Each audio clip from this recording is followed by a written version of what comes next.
Jasmine Washington stared at the board meeting agenda, acquisition of National Airlines, final vote. 24 hours ago, she'd been humiliated, forced from first class to economy because passengers felt uncomfortable. Now, as CEO of America's largest investment firm, their fate rested in her hands. Revenge would be served at 30,000 feet. Before we dive into this incredible story of justice and transformation, where are you watching from today? Drop your location in the comments, and don't forget to hit that subscribe button. You won't want to miss how Jasmine turns the tables on those who underestimated her. Let's see if corporate America is ready for what happens when you discriminate against the wrong passenger. Jasmine Washington wasn't just any business traveler. At 42, she was the brilliant CEO of Pinnacle Capital, a powerhouse investment firm with $75 billion under management. Her reputation on Wall Street was legendary. Tough but fair, with an uncanny ability to spot opportunities others missed. Today's journey from Atlanta to San Francisco wasn't for pleasure, she was heading to a critical meeting with tech investors that could reshape the digital banking industry. When Jasmine approached the first-class boarding lane at Hartsfield-Jackson International Airport, she carried herself with the quiet confidence that came from 2 decades of breaking barriers. Her custom Navy Armani suit cost more than most people's monthly mortgage payments, and her briefcase contained deal proposals worth billions. Yet the moment she handed her boarding pass to the gate agent, something shifted in the atmosphere. "Welcome to National Airlines, Ms. Washington," the agent said, scrutinizing her first-class ticket with unusual intensity. Once aboard Flight 237, Jasmine settled into Seat 2A and began reviewing her presentation notes. The cabin was half empty, typical for a Tuesday morning business flight. She'd just accepted a glass of pre-departure orange juice when flight attendant Brenda Stevens appeared beside her with a tight-lipped smile. "Excuse me, I need to verify your boarding pass again," Brenda said, her voice carrying across the cabin. Jasmine handed over her ticket, maintaining her professional composure despite the obvious slight. She'd experienced this type of treatment before, the assumption that a black woman couldn't possibly belong in first class unless there was some mistake. "Is there a problem?" Jasmine asked calmly. Before Brenda could respond, a voice from across the aisle interrupted. "There certainly is." Raymond Phillips, a white banking executive in his 60s with salt and pepper hair and an expensive watch, was glaring at Jasmine with undisguised contempt. "I paid for first class because I expected a certain level of professionalism," Raymond said, his gaze moving deliberately from Jasmine to Brenda. "Some of us have important meetings today." The implication hung in the air like a toxic cloud. Brenda nodded sympathetically at Raymond before turning back to Jasmine. "Ma'am, there seems to be some confusion with your ticket. I need to speak with the captain." "There's no confusion," Jasmine replied, keeping her voice steady while pointing to her clearly marked seat assignment. "I'm exactly where I'm supposed to be." Minutes later, pilot Kevin Barrett emerged from the cockpit, his captain's hat tucked under his arm. Without even looking at Jasmine's boarding pass, he sided with Raymond. "We need to resolve this before takeoff," Kevin announced, as though Jasmine were causing a disruption rather than quietly sitting in her assigned seat. The situation escalated when Flight Supervisor Maxwell Peterson arrived. A balding man with a permanent scowl, he barely glanced at Jasmine's ticket before making his decision. "Ms. Washington, we can move you to economy, or you can take another flight," he stated flatly. "On what grounds?" Jasmine asked, maintaining her composure while discreetly beginning to record the interaction on her phone. "My ticket is valid, and this is my assigned seat." Maxwell leaned closer, lowering his voice. "We have the right to reassign seats for operational reasons, and several passengers have expressed concerns." The only passenger who had expressed anything was Raymond Phillips, whose smug expression made it clear he was enjoying the spectacle. Jasmine calculated her options quickly. Missing this investor meeting would cost her company millions. With internal rage but external calm, she gathered her belongings. "I'll take the economy seat, but I want your names and employee numbers," she said.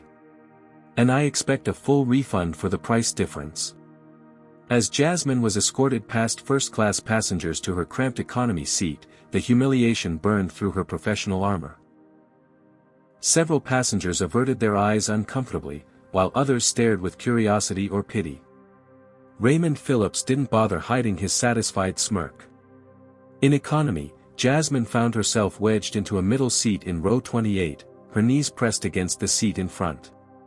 The $3,500 suit she wore, designed for commanding boardrooms, not surviving cattle class, would be hopelessly wrinkled by landing. The passenger beside her, Terrence Williams, a black law professor in his late 30s, had witnessed her removal from first class. "That was completely unacceptable," he whispered once she was settled. "You should sue them." "I have something better in mind," Jasmine replied. As the plane reached cruising altitude, Jasmine closed her eyes, unwanted memories surfacing from her childhood in rural Georgia. The separate water fountains might be gone, but the prejudice remained, just wearing different clothes. She remembered her grandmother's words. "They can put you in a smaller room, but they can't make your mind smaller." Jasmine's journey to becoming one of the most powerful executives in America hadn't been easy. As the only black woman in her Harvard Business School class, she'd worked twice as hard for half the recognition. On Wall Street, she'd sacrificed personal relationships to prove herself in an environment that viewed her as an anomaly. Now, despite controlling billions in capital and employing thousands, she was still just a black woman who made white passengers uncomfortable. The physical discomfort of the 5-hour flight in economy, the limited legroom, the crying baby 2 rows back, the perpetual bumping of the drink cart, was nothing compared to the emotional trauma. Every time Brenda passed by without making eye contact, the humiliation deepened. Only one flight attendant, Kyle Thompson, a young man barely out of college, showed any decency, slipping her extra snacks and water with apologetic glances. "I'm really sorry about what happened," he whispered during a quiet moment. "It wasn't right." For the remainder of the flight, Jasmine alternated between preparing for her investor meeting and contemplating how national airlines would be held accountable. By the time the plane touched down in San Francisco, her initial shock had hardened into determination. This wouldn't be just another incident to swallow and move past. This time, she had the resources and power to demand real change. Jasmine emerged from San Francisco International Airport disheveled and sleep-deprived. The cramped economy seat had left her back aching, and the emotional toll of the humiliation had prevented any meaningful rest during the flight. She headed straight to the nearest airport bathroom, carrying her designer overnight bag that contained a backup outfit, a habit formed from years of business travel. Standing before the mirror in the empty bathroom, Jasmine assessed her reflection.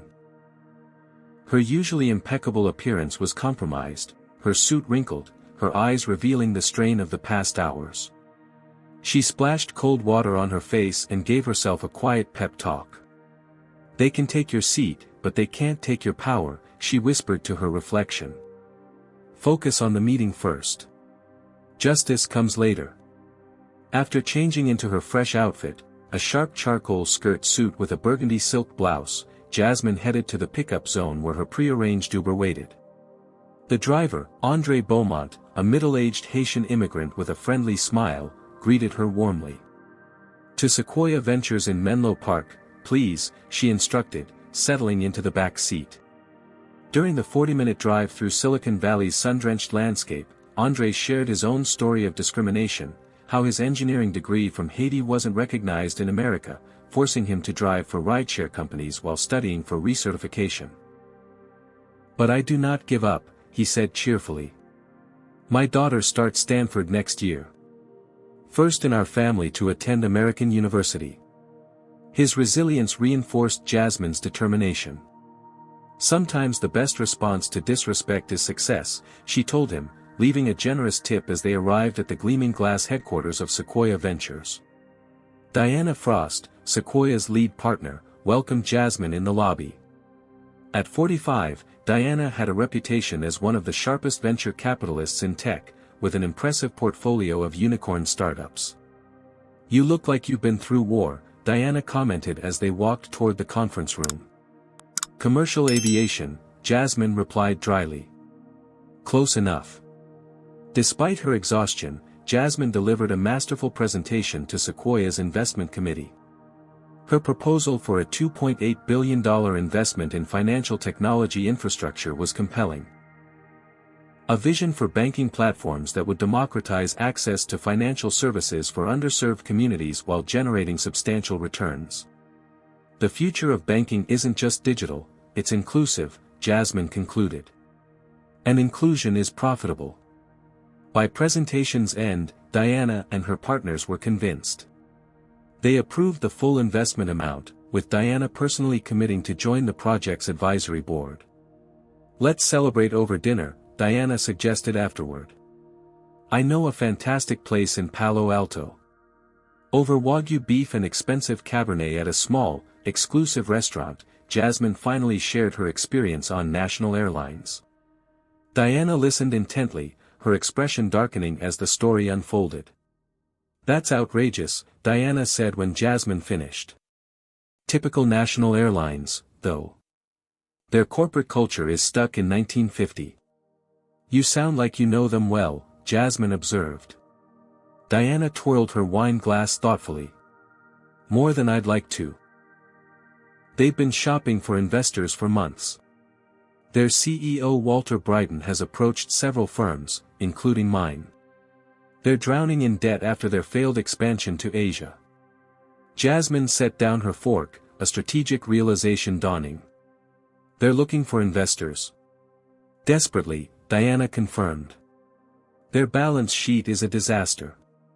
They need about $500 million to stay afloat through next quarter. Bryden's been practically begging Silicon Valley for a bailout." The conversation shifted to other topics, but Jasmine's mind was racing with possibilities. Back in her hotel suite that night, sleep eluded her despite her exhaustion. Instead, she opened her laptop and began researching National Airlines' financial situation. Diana's assessment had been accurate. The airline's recent quarterly filings showed alarming debt levels, declining passenger numbers, and a series of failed strategic initiatives.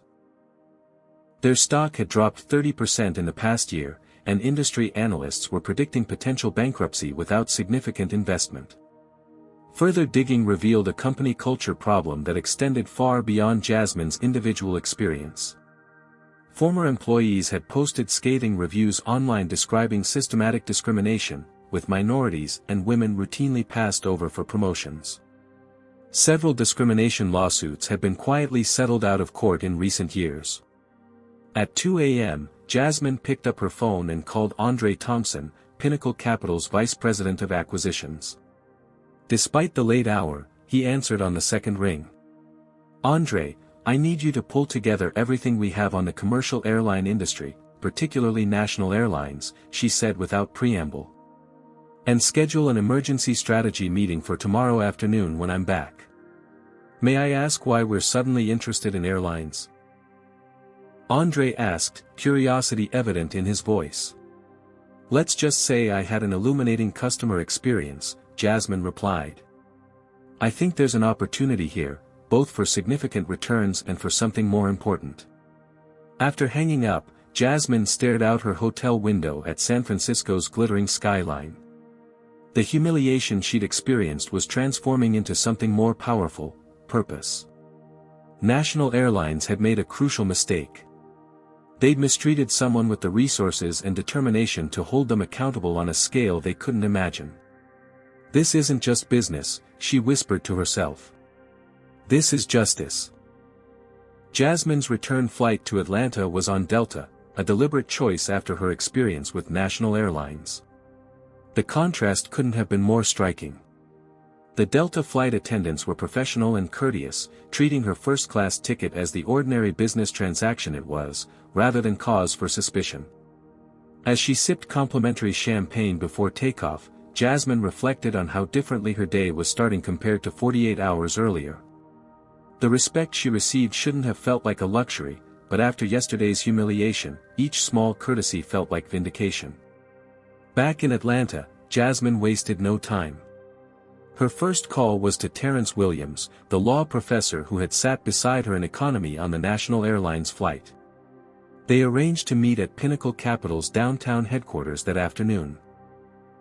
Terence arrived looking every bit the distinguished academic in his tweed jacket with leather elbow patches, carrying a worn leather briefcase filled with legal references. "What happened to you wasn't just poor customer service," he explained, spreading documents across Jasmine's conference table. "It was textbook discrimination under Title II of the Civil Rights Act. The question is, what do you want to achieve here?" "I want accountability," Jasmine replied. "Not just for me, but systematic change.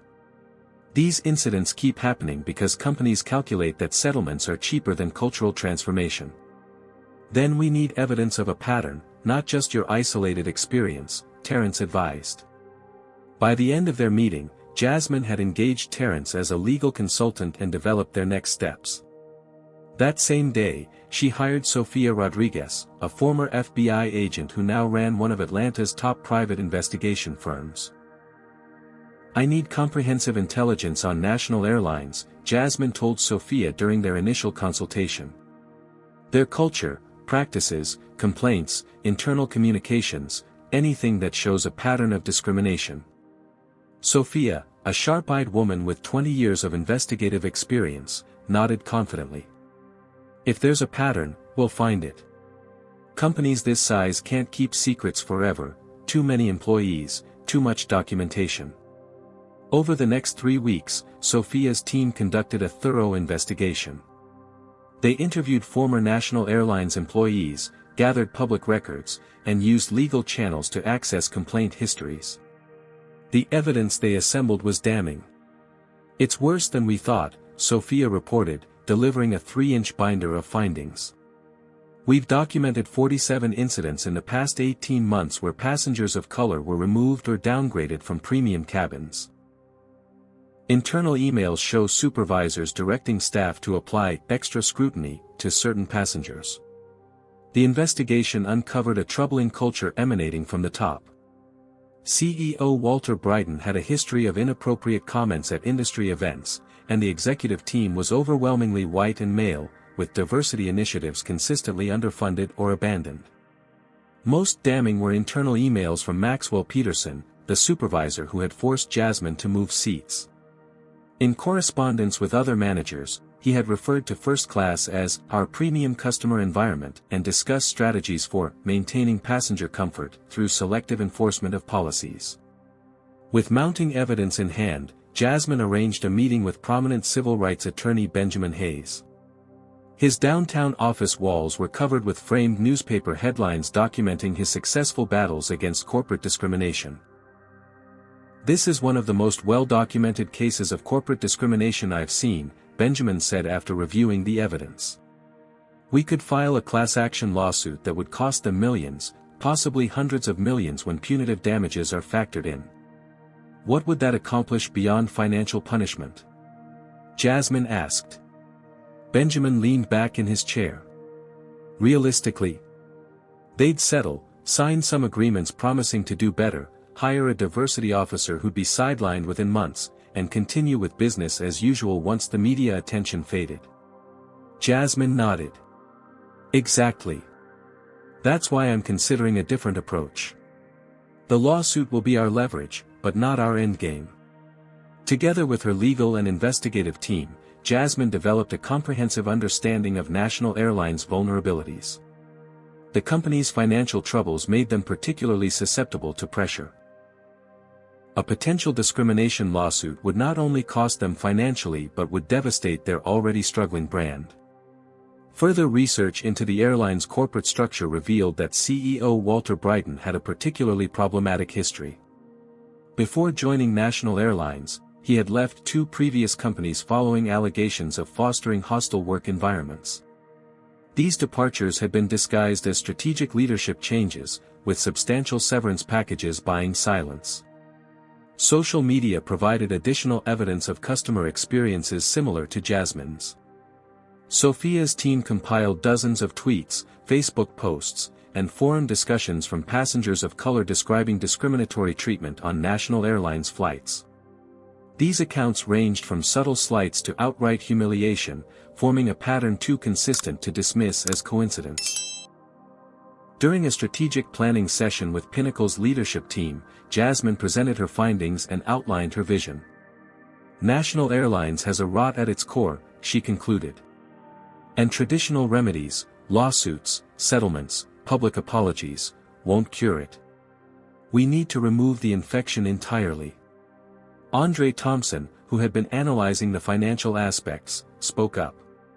From a purely business perspective, their current valuation makes them an attractive acquisition target. Their routes and airport slots have significant value, even if their brand is tarnished. Jasmine smiled. Exactly. We're not just seeking justice, we're making a sound business decision. National Airlines doesn't just need new policies, it needs new ownership. As the meeting concluded, Jasmine felt a sense of purpose stronger than any she'd experienced in her career. This wasn't just about righting a personal wrong. It was about creating lasting change in an industry where discrimination had been normalized for too long. Prepare the acquisition strategy, she instructed her team. But keep our intentions quiet for now. We'll move when they least expect it. Pinnacle Capital began quietly acquiring shares of National Airlines through various subsidiaries and investment vehicles. To avoid triggering regulatory disclosure requirements, they kept each purchase below the reporting threshold, gradually building a significant position without alerting the airline's management. Jasmine's financial team worked around the clock analyzing the airline's weaknesses and acquisition potential. They identified key shareholders who might be willing to sell, vulnerable debt positions that could be leveraged, and potential synergies that would make the acquisition financially sound beyond the personal satisfaction it would bring. Their debt is their biggest weakness, reported Aisha Johnson, Pinnacle's chief financial analyst. They've got $420 million in bonds coming due in 6 months, and their credit rating is one step above junk status. They're going to struggle to refinance under current conditions. With a solid financial strategy in place, Jasmine scheduled a special meeting with Pinnacle's board to approve the major acquisition. The boardroom, with its panoramic views of the Atlanta skyline, filled with the firm's 12 directors, accomplished business leaders who had guided Pinnacle through years of successful growth. This is a departure from our typical investment strategy, Jasmine acknowledged, standing at the head of the polished mahogany table. But the opportunity is exceptional from both a financial and strategic perspective. Not everyone was immediately convinced. Harold Jenkins, the board's most conservative member, raised significant concerns. Airlines are notoriously volatile investments, he argued. Warren Buffett himself once said that the best way to become a millionaire is to start as a billionaire and buy an airline. What makes this different? Jasmine had anticipated this objection. Her presentation methodically addressed every potential concern, the financial risks, the regulatory hurdles, the management challenges of entering a new industry. But she also spoke about something rarely discussed in Pinnacle's boardroom, social responsibility. Beyond the numbers, this acquisition represents an opportunity to transform a company with a documented history of discrimination into an industry leader in inclusion and equity, she explained. The brand value of such a transformation would be substantial. Her powerful presentation gradually won over even the most skeptical board members. By meeting's end, she had secured approval for an acquisition budget of up to $1.2 billion.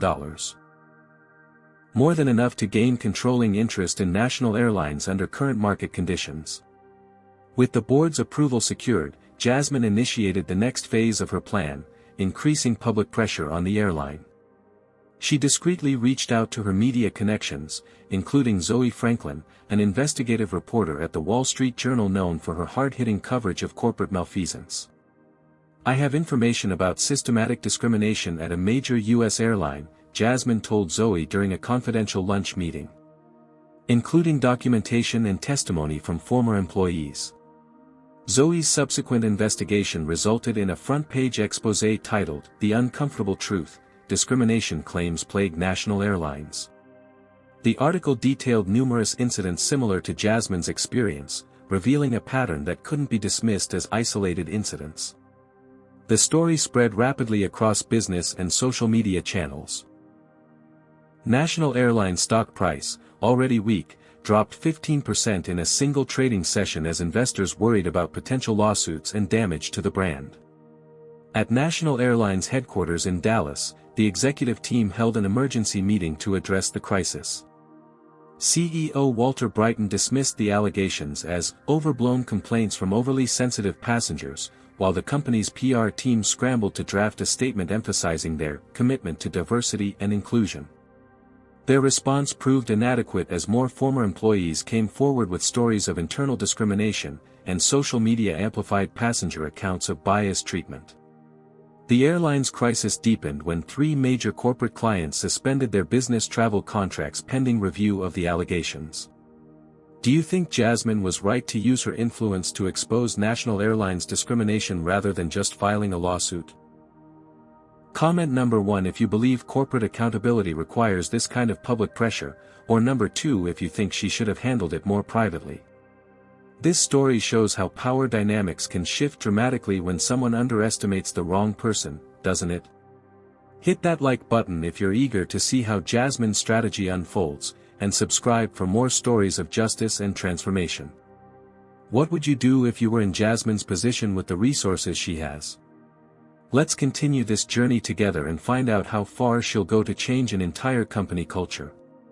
Desperate to contain the damage, National Airlines' legal team reached out to Jasmine with a settlement offer, $2 million and a public apology in exchange for her silence on the incident. The offer came with a confidentiality agreement that would prevent her from discussing her experience or the airline's discriminatory practices. Jasmine strategically declined the settlement while continuing her acquisition plan.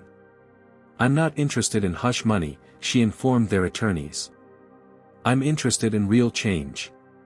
Behind the scenes, Pinnacle's team continued accumulating National Airlines stock, which had become increasingly affordable as negative publicity drove down the share price. Financial analysts began speculating about the company's vulnerability to takeover, with several publications naming potential acquirers, though none mentioned Pinnacle Capital. To accelerate the pressure, Jasmine authorized leaking select information to financial analysts about the airline's vulnerabilities. An anonymous industry source provided data on National's declining bookings and cash flow problems to key investment newsletters, fueling speculation about the company's viability as an independent entity. Wall Street began openly discussing potential takeover scenarios.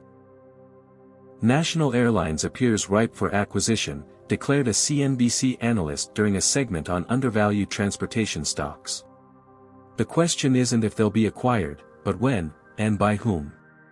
As National Airlines' position weakened, Jasmine's resolve strengthened. The company that had humiliated her was now fighting for its survival, unaware that she was positioning herself to determine its fate. 2 months after her humiliating experience, Jasmine attended National Airlines' annual shareholder meeting in Dallas. Pinnacle Capital now controlled nearly 18% of the company's stock, enough to guarantee her admission but not enough to reveal their takeover intentions. She arrived dressed in an understated gray suit, her hair pulled back in a simple chignon, intentionally downplaying her executive status. With oversized glasses and minimal makeup, she looked more like an academic than the CEO of a major investment firm. This strategic anonymity allowed her to observe without drawing attention. The meeting was held in a ballroom at the Four Seasons Hotel, where approximately 200 shareholders gathered to hear CEO Walter Brighton and his executive team discuss the company's performance and outlook. The atmosphere was tense. Shareholders were concerned about the recent negative publicity and declining stock price.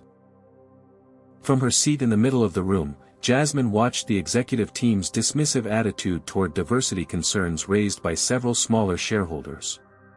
When questioned about the discrimination allegations, Walter Brighton offered platitudes about isolated incidents and comprehensive training programs, without acknowledging any systemic issues. "We take customer service very seriously," Brighton insisted from the podium, his voice smooth with practiced corporate sincerity. "Our goal is to make every passenger comfortable." During the question and answer session, Jasmine cued at the microphone. When her turn came, she asked in a calm, measured voice, "What specific metrics does National Airlines use to measure diversity and inclusion in its customer service practices, and how are those metrics tied to executive compensation?" Brighton seemed momentarily thrown by the specificity of her question before recovering with a vague answer about ongoing assessment and commitment to improvement. His evasiveness was telling. As the meeting continued, Jasmine noticed flight attendant Brenda Stevens serving coffee at the refreshment table, part of the cabin crew selected to provide hospitality at the corporate event. Brenda didn't recognize Jasmine in her understated attire, giving her a perfunctory smile while handing her a coffee cup. "Thank you, Brenda," Jasmine said, reading her name tag. "We've actually met before. On Flight 237 from Atlanta to San Francisco, about 2 months ago. You asked to see my first-class ticket twice before having me removed to economy." Brenda's smile froze as recognition dawned in her eyes. I was following procedure," she stammered. "Whose procedure?" Jasmine asked. "Because I'm curious if removing black passengers from first class when white passengers complain is written in your employee handbook, or if it's just understood." Before Brenda could respond, pilot Kevin Barrett approached the refreshment table. He too had been selected to represent the airline at the shareholder event, his captain's uniform a symbol of authority and professionalism. "Is there a problem here?" he asked, not recognizing Jasmine. "Captain Barrett," Jasmine said with a smile. "We've also met. You emerged from your cockpit to support my removal from first class without even looking at my ticket. I'm wondering if that's standard procedure for all passengers, or just ones who look like me." Kevin's face flushed red as he realized who she was. "That situation was handled according to our protocols for passenger comfort." "Passenger comfort," Jasmine interrupted, her voice still calm but carrying enough to attract attention from nearby shareholders. An interesting euphemism for racial discrimination. The commotion drew Supervisor Maxwell Peterson, who had been chatting with executives near the stage.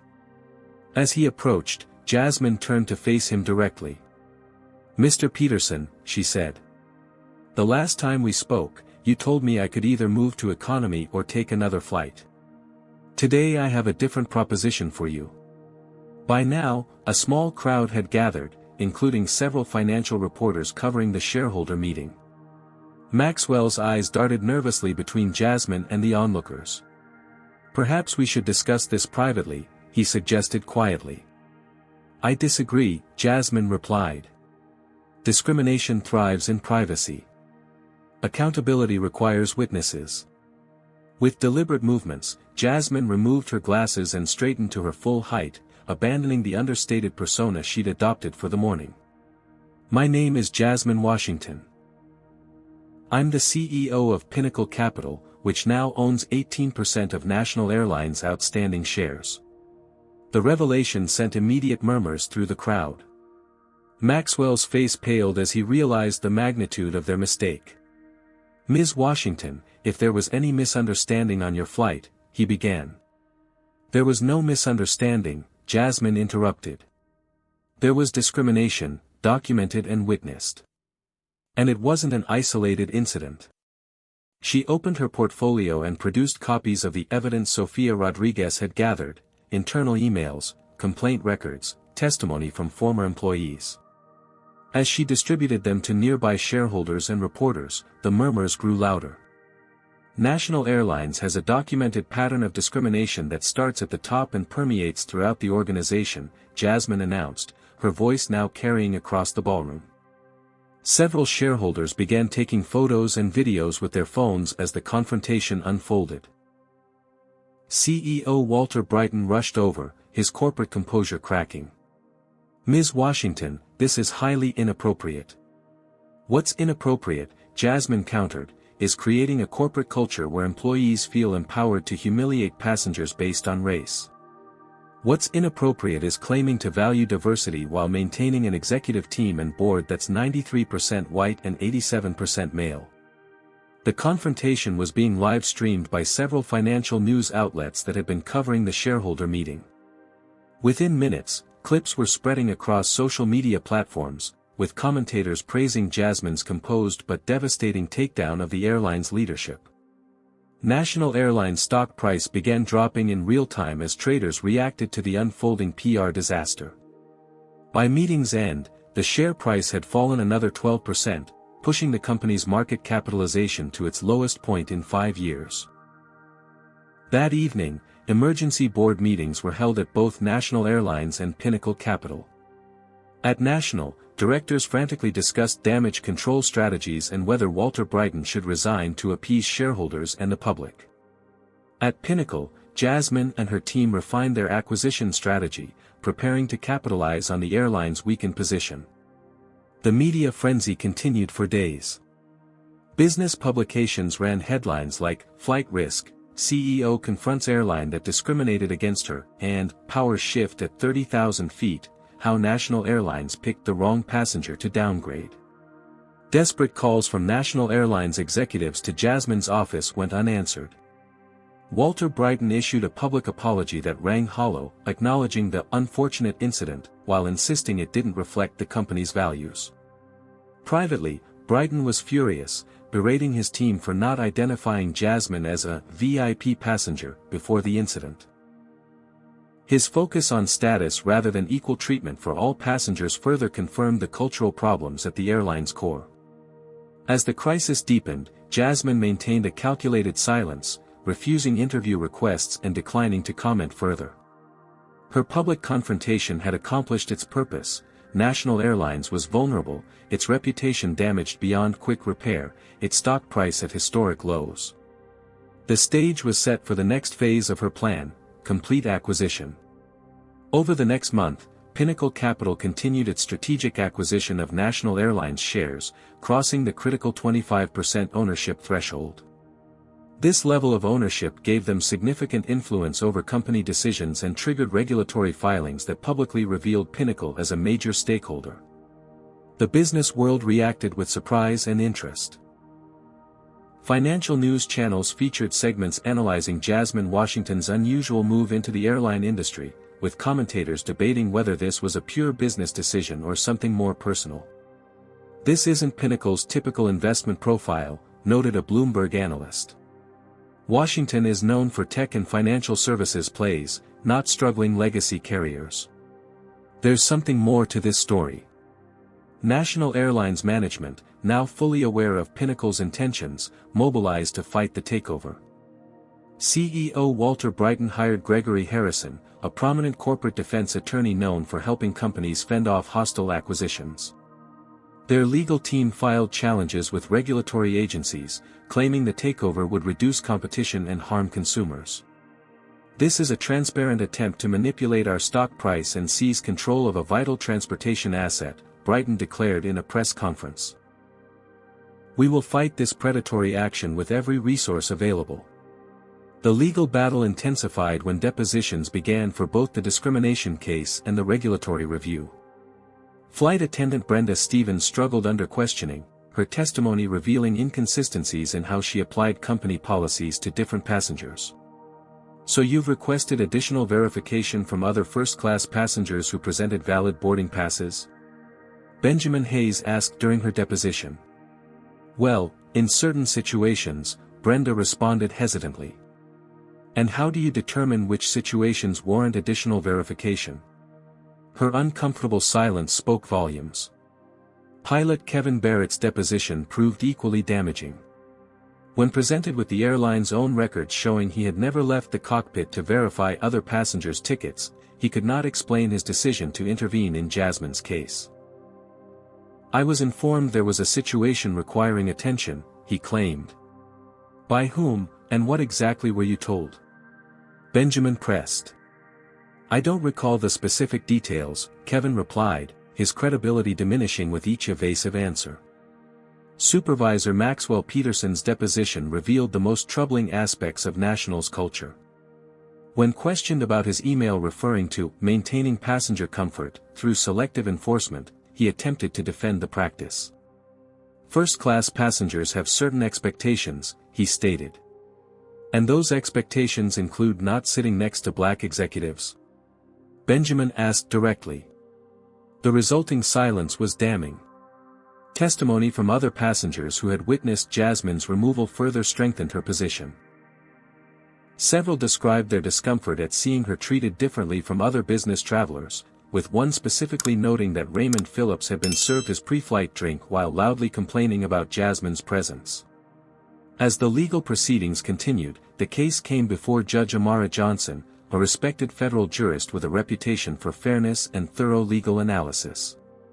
After reviewing the evidence and arguments from both sides, she ruled decisively in Pinnacle's favor, dismissing National Airlines' attempts to block the acquisition as, without legal merit and apparently designed merely to delay legitimate business proceedings. The judge's ruling energized financial institutions backing Jasmine's vision. Goldman Sachs and J.P. Morgan committed to financing packages that would support a complete takeover, impressed by the detailed transformation plan Pinnacle had developed for the airline. Wall Street analysts, initially skeptical, began predicting Pinnacle's eventual success. "Washington has outmaneuvered Brighton at every turn," wrote a Barron's analyst. "The question now isn't whether she'll gain control, but what she'll do with the airline once she has it." Within National Airlines' board of directors, divisions emerged as the takeover began to seem inevitable. Several directors, concerned about their own reputations and financial interests, privately reached out to Jasmine to discuss terms for supporting Pinnacle's bid. "Walter's leadership has become a liability," admitted board member Stephanie Turner during a confidential dinner meeting with Jasmine. "The discrimination issues go deeper than we realized, and his response has been inadequate." As internal support crumbled, Walter Brighton grew increasingly desperate. He approached several potential white knight investors, seeking competing bids that could derail Pinnacle's takeover. But the airline's problems, financial struggles, discrimination lawsuits, and damaged brand reputation, made it an unattractive investment without a comprehensive transformation plan. Brighton's final attempt to save his position came through a potential partnership with Asia Pacific Airlines, a major international carrier seeking expansion into U.S. markets. Jasmine countered by forming a strategic alliance with Singapore International Holdings, a respected investment group with extensive aviation experience, strengthening Pinnacle's position with both additional capital and industry expertise. Jasmine maintained a strategic media presence throughout this period, giving carefully selected interviews that focused on her vision for transforming the airline rather than the discrimination she had experienced. "This acquisition isn't about the past, it's about the future," she told the Financial Times. "We see tremendous potential to create an airline that excels in both business performance and corporate citizenship." Her measured, forward-looking approach won public support and contrasted sharply with Brighton's increasingly defensive posture. National Airlines customers began voting with their wallets, with bookings declining as travelers opted for carriers without discrimination controversies. The power shift accelerated when Pinnacle filed a formal notice with the SEC announcing their intention to replace National's board at the next shareholder meeting. With their growing ownership stake and the support of other institutional investors, they had the votes to succeed. As the decisive shareholder meeting approached, Jasmine reflected on the journey that had brought her to this point.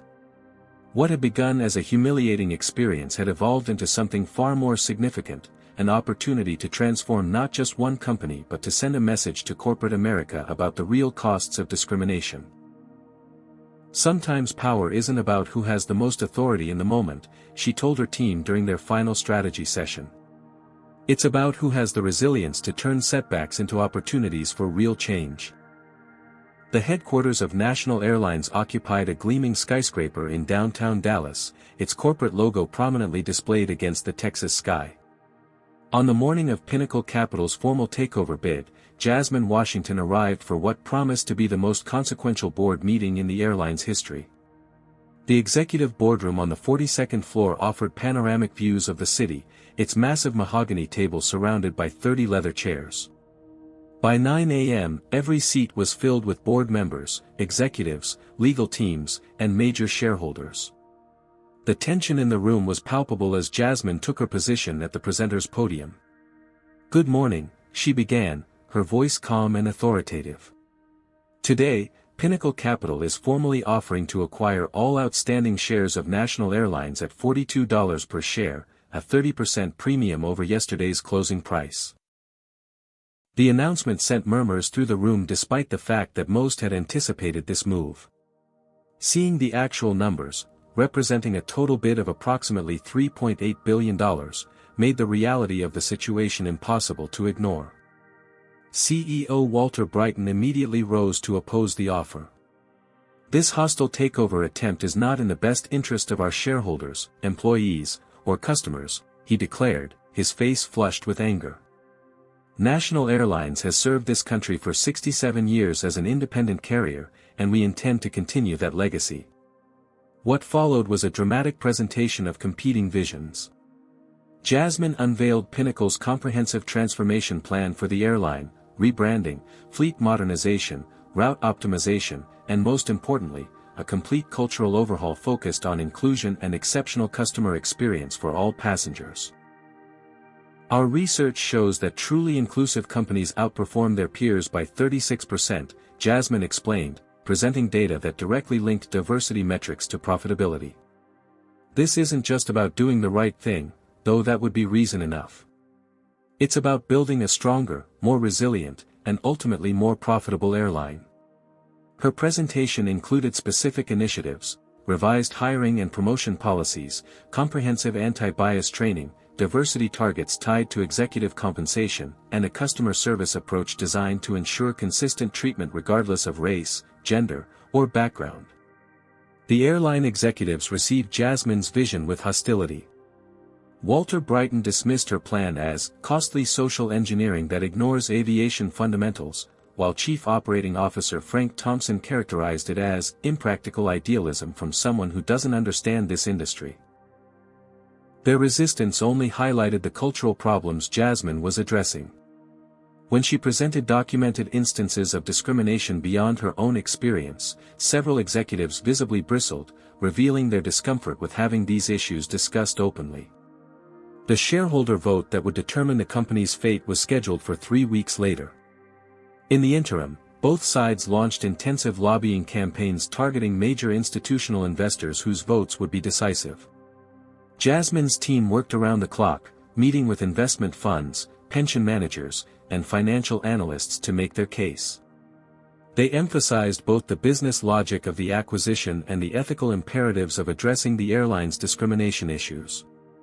Walter Brighton orchestrated a smear campaign against Jasmine, with anonymous sources questioning her aviation industry expertise and suggesting that her motivations were purely personal. "This is revenge, not business," claimed one industry newsletter citing insiders familiar with the situation. Jasmine refused to engage with these attacks, maintaining a fact-based approach focused on the airline's potential under new leadership. "I don't need to be a pilot to know that discrimination is bad business," she told the Wall Street Journal when asked about Brighton's criticisms. "And I don't need airline experience to recognize a company culture in need of transformation." As the vote approached, emotional testimony from minority employees about National Airlines' culture strengthened Jasmine's position. Samuel Jackson, a former HR director who had resigned in protest over discriminatory promotion practices, came forward with documentation showing qualified minority candidates had been repeatedly passed over for advancement. "There was an unwritten understanding about who could rise to certain positions," Samuel explained during a press conference arranged by Jasmine's team. "I was told directly by a senior vice president that passengers expect a certain look from pilots and executives, which was clearly code for white and male." His testimony prompted federal transportation authorities to launch an investigation into the airline's employment practices, creating additional pressure on current leadership and swaying undecided shareholders toward supporting Pinnacle's bid. A further blow to Walter Brighton came when financial auditors discovered irregularities in how executive bonuses had been calculated and awarded over the previous 3 years. While not technically illegal, the findings suggested ethical concerns about leadership's self-dealing at shareholders' expense. "These financial improprieties may not rise to the level of criminal charges," noted corporate governance expert Thomas Chen in a widely circulated analysis, "but they certainly call into question whether current management is prioritizing shareholder value or personal enrichment." As the shareholder meeting day approached, industry observers predicted a decisive victory for Pinnacle Capital. National Airlines made several desperate last-minute attempts to find alternative buyers or restructure to avoid the takeover, but each effort failed as potential partners balked at the company's combination of financial, legal, and reputational challenges. The night before the decisive vote, Jasmine reviewed her presentation one final time in her hotel suite. The journey from humiliated passenger to potential airline owner had been extraordinary, but she remained focused on the transformation ahead rather than personal vindication. "Tomorrow isn't about winning," she told Andre Thompson during their final strategy call. "It's about beginning the real work of creating an airline where what happened to me can't happen to anyone else." The morning of the decisive shareholder meeting dawned clear and bright in Dallas. News vans lined the street outside National Airlines headquarters, with reporters doing live stand-ups for financial networks covering what had become one of the most dramatic corporate takeovers in recent memory. Jasmine arrived in a custom Carolina Herrera suit, navy blue with subtle gold accents, projecting confident authority as she navigated through the media gauntlet.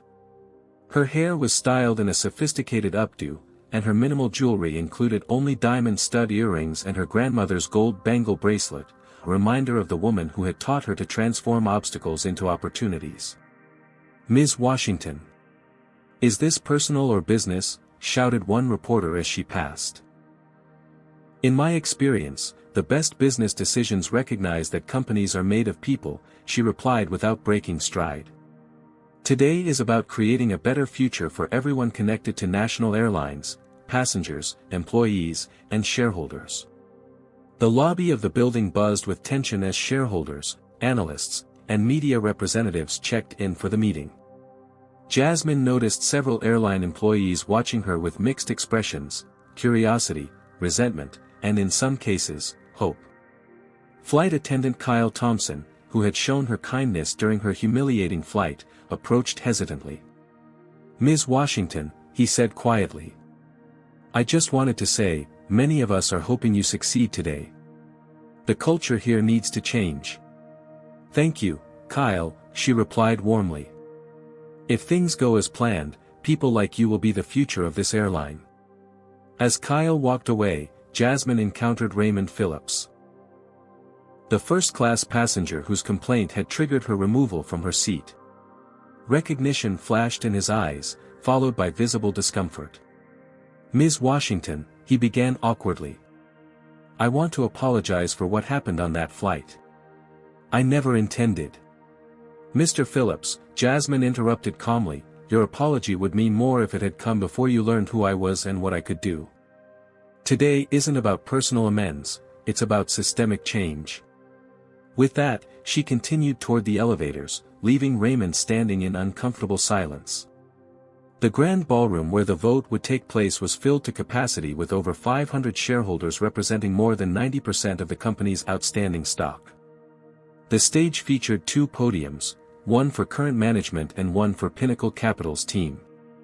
Walter Brighton opened the meeting with a passionate defense of his leadership and vision for National Airlines' independent future.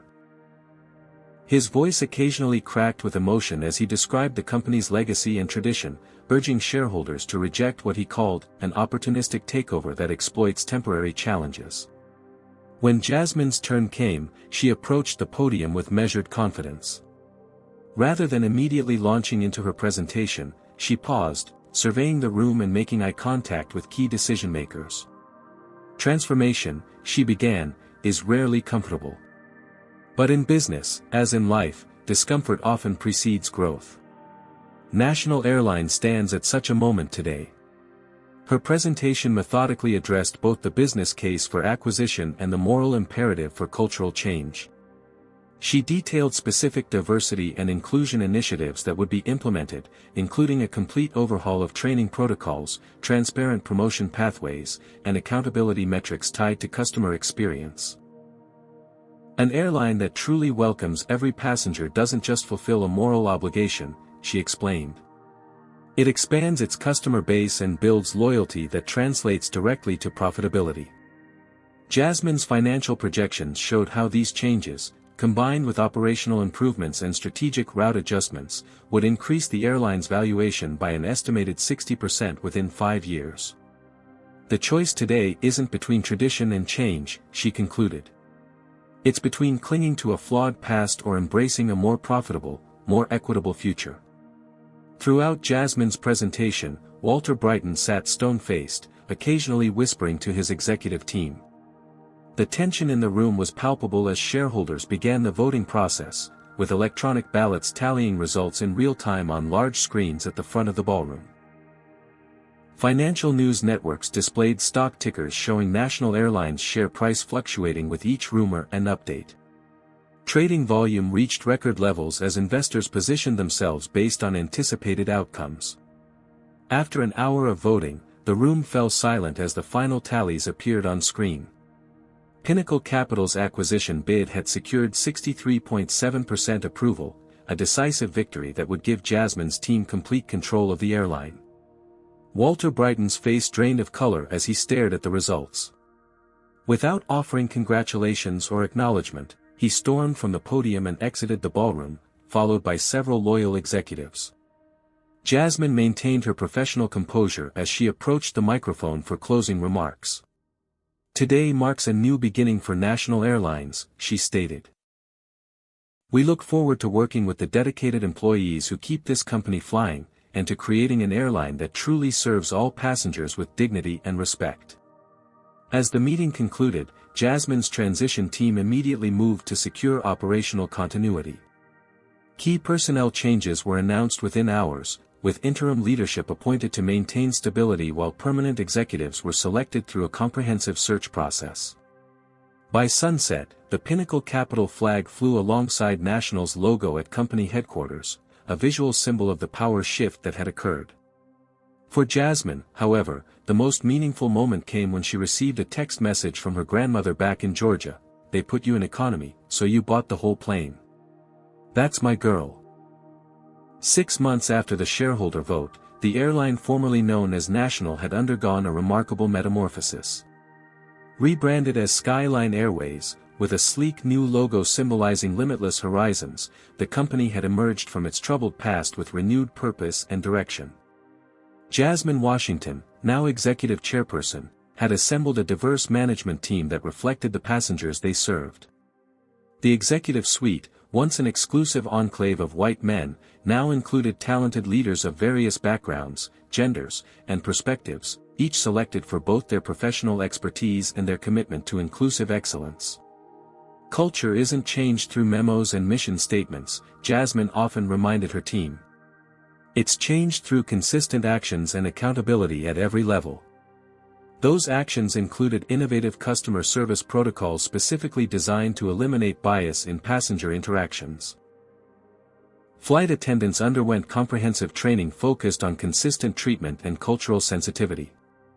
Supervisors were evaluated not just on operational metrics but on equity measures that tracked treatment of both employees and passengers. The transformation wasn't without challenges. Some employees resisted the changes, clinging to outdated attitudes and practices. Others left voluntarily, uncomfortable with the new expectations. But most embraced the opportunity to be part of something groundbreaking in the industry. Former problem employees faced various consequences based on their specific actions and willingness to change. Maxwell Peterson, the supervisor who had forced Jasmine's seat change, was reassigned to baggage handling, a position that required him to experience the physical demands of airline operations while limiting his authority over passenger experiences. Flight attendant Brenda Stevens remained with the company but underwent extensive retraining and a 6-month probationary period during which her interactions with passengers were closely monitored. To her credit, she eventually became an advocate for the new approach, acknowledging that her previous behavior had been influenced by unconscious biases she was now working to overcome. Raymond Phillips, the passenger whose complaint had triggered Jasmine's removal, received a formal letter informing him that his status in the airline's loyalty program had been revoked and that he would no longer be eligible for premium services. The message was clear: discriminatory behavior would not be rewarded. Pilot Kevin Barrett faced perhaps the most significant adjustment. The new chief pilot at Skyline Airways was Dr. Maya Johnson, a former Air Force colonel with 20 years of flying experience who happened to be the first black female to lead flight operations at a major U.S. carrier. Kevin now reported directly to Maya, who held him to exacting standards of professionalism and inclusivity. Not all transitions were punitive. Kyle Thompson, the young flight attendant who had shown Jasmine kindness during her humiliating experience, was promoted to Director of Customer Experience, where his natural empathy and commitment to equal treatment made him invaluable in developing new service standards. Terrence Williams, the law professor who had witnessed Jasmine's discrimination, accepted an invitation to join Skyline's board of directors, where his legal expertise and perspective on civil rights issues helped guide corporate governance. The airline industry took notice as Skyline implemented a dramatic increase in minority hiring and promotion. Within a year, the company's workforce diversity metrics had improved by over 40%, with similar gains in management representation. More importantly, employee satisfaction scores rose across all demographic groups, indicating that the cultural changes were benefiting everyone. Skyline Airways quickly became an industry leader in diversity practices, with other airlines beginning to adopt similar approaches as they recognized both the moral imperative and business advantages. Industry publications that had initially questioned Jasmine's social engineering now featured Skyline as a case study in successful corporate transformation. 13 months after the takeover, Jasmine boarded the inaugural flight of the fully rebranded Skyline Airways. The Atlanta to San Francisco route, the same one where she had experienced discrimination, had been selected intentionally for the symbolic launch of the new era. As she settled into her first-class seat, Jasmine experienced a profound full-circle moment. The flight crew welcomed her aboard with the same professional courtesy extended to every passenger, not with the exaggerated deference often shown to VIPs nor with the suspicion she had faced previously. Captain Maya Johnson's voice came over the intercom, "Welcome aboard Skyline Airways Flight 1, where every passenger flies with dignity, respect, and the best service in the industry." During the flight, Jasmine reflected on the parallel journeys of personal and corporate transformation. The humiliation she had experienced had catalyzed not just a business acquisition but a reimagining of what air travel could be when built on principles of equity and inclusion. The financial results had exceeded even the most optimistic projections. Skyline's customer satisfaction scores led the industry, bookings had increased 15% year-over-year, and the stock price had risen 42% since the rebranding. Vindicating Jasmine's insistence that ethical business was also profitable business. As the plane reached cruising altitude, Jasmine opened her laptop to review the final draft of her upcoming memoir, Higher Ground, Transforming Discrimination into Opportunity. Major publishers had engaged in a bidding war for the rights, recognizing that her story resonated far beyond the business world. The memoir would share not just the dramatic takeover but the deeper lessons about power, justice, and corporate responsibility that had emerged from the experience. Advance praise from business leaders, civil rights advocates, and cultural commentators suggested it would spark important conversations about the future of American business. Beyond Skyline Airways, Jasmine's actions had inspired industry-wide examination of how discrimination persisted in subtle and not-so-subtle ways. Transportation regulators had launched initiatives to gather and publish diversity and inclusion metrics across airlines, creating transparency and accountability where little had existed before. Several major carriers had proactively revised their training and service protocols, recognizing that continued discrimination posed not just ethical concerns but serious business risks in an era where corporate behavior was increasingly scrutinized and shared on social media. As Jasmine sipped champagne and watched the sunrise at 30,000 feet, she thought about how far she, and the company, had come. The seat she occupied represented not just personal vindication but a fundamental shift in what was possible when determination met opportunity. The final chapter of her memoir ended with a reflection she had written during this very flight. Power isn't always about who has authority in a given moment. Sometimes, it's about who has the resilience to transform obstacles into opportunities. When they moved me to economy, they thought they were putting me in my place. They didn't realize they were showing me exactly where change needed to begin. Jasmine's journey teaches us that true power lies not in titles or positions, but in how we respond to injustice. When faced with discrimination, she chose strategic action over helpless acceptance. Instead of seeking personal compensation, she leveraged her resources to create systemic change that would benefit countless others facing similar treatment. This story reminds us that discrimination often persists because organizations calculate that settlements are cheaper than transformation. By acquiring the airline, Jasmine changed this equation, making inclusion a business imperative rather than a liability to manage.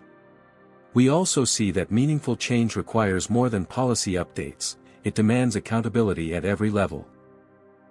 From the boardroom to the cabin crew, Jasmine created a culture where respect wasn't optional but fundamental to the company's identity and success. Perhaps most importantly, the story demonstrates that equity and profitability aren't opposing forces.